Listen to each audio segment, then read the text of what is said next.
All right, welcome back. As part of data scraping demo, let me move on to the UiPath Studio. What I have done here is I have created a web project, RE data scraping project. It's created default templates for us.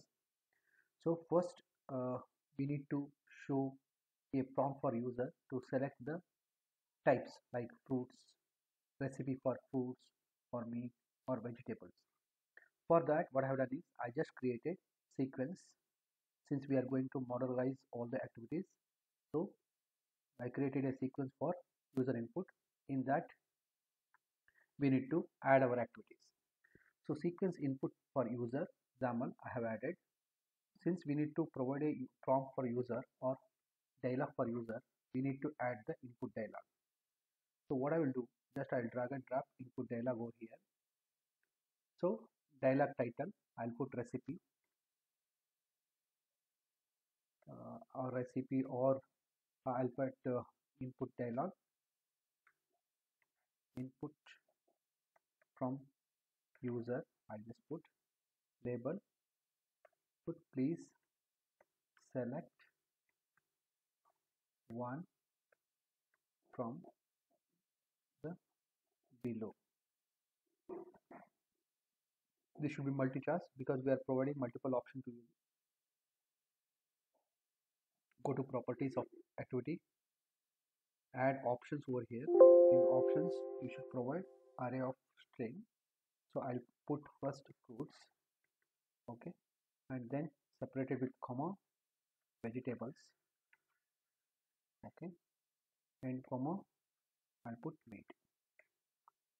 So this is first window for user to select the types, and we need to save this result in a variable. Press Ctrl K to create a variable, and I'll put it choice. Okay, already this is showing. Okay, so let me go here. Already I created choice. I'll use the choice itself. Okay, so I'll go here, input dialog, properties, and I put choice. Directly I'll write, since that is already there, I'll put choice as result. Okay, so let me add message box to check the user input or opted value. I'll show the message box choice. Now let me run the file first. Okay, once you run the file, so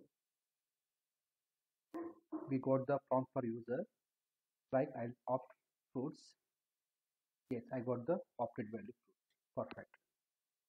Let's move back to another procedure. Okay, once we got fruits, then we need to show the different types of fruits like apple, banana, and others.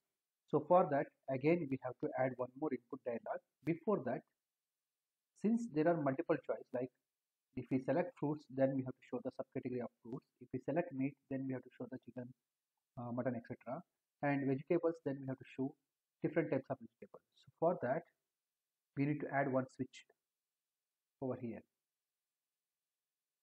In the switch case, if you go to properties, argument it is taking as int. Since choice is a string, I'll make it string. Okay, and I'll put choice over here. If choice is equal to fruits, right, I'll add a case here, fruits, then what should happen? It should show set of option for user.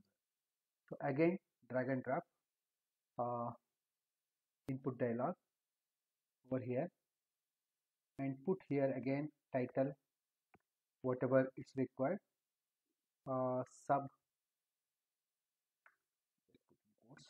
sub category,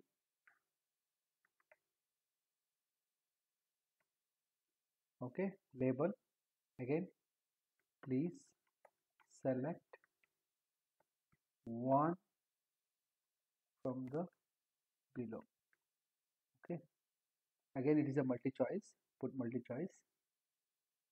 Then again type here the types of fruit. If it is a fruits, then we have to show the types of fruits, like put a brace over here.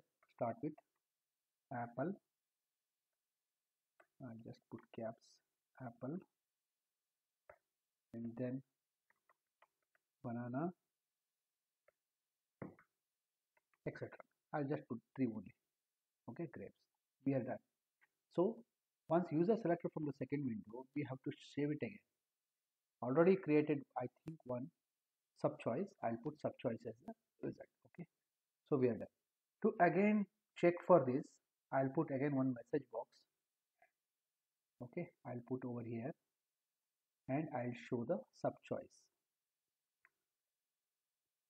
Okay, let me run this file to see the flow. Okay, first, so there should be two dialogs should open. First one is selecting the types, fruits. I selected, got it. Then it shows the types under the fruits: apple, banana, grapes, etc. I'll select apple, then it show apple. Perfect, it's working fine. So in the coming video, we'll see how to integrate with other models. Thank you for watching this video.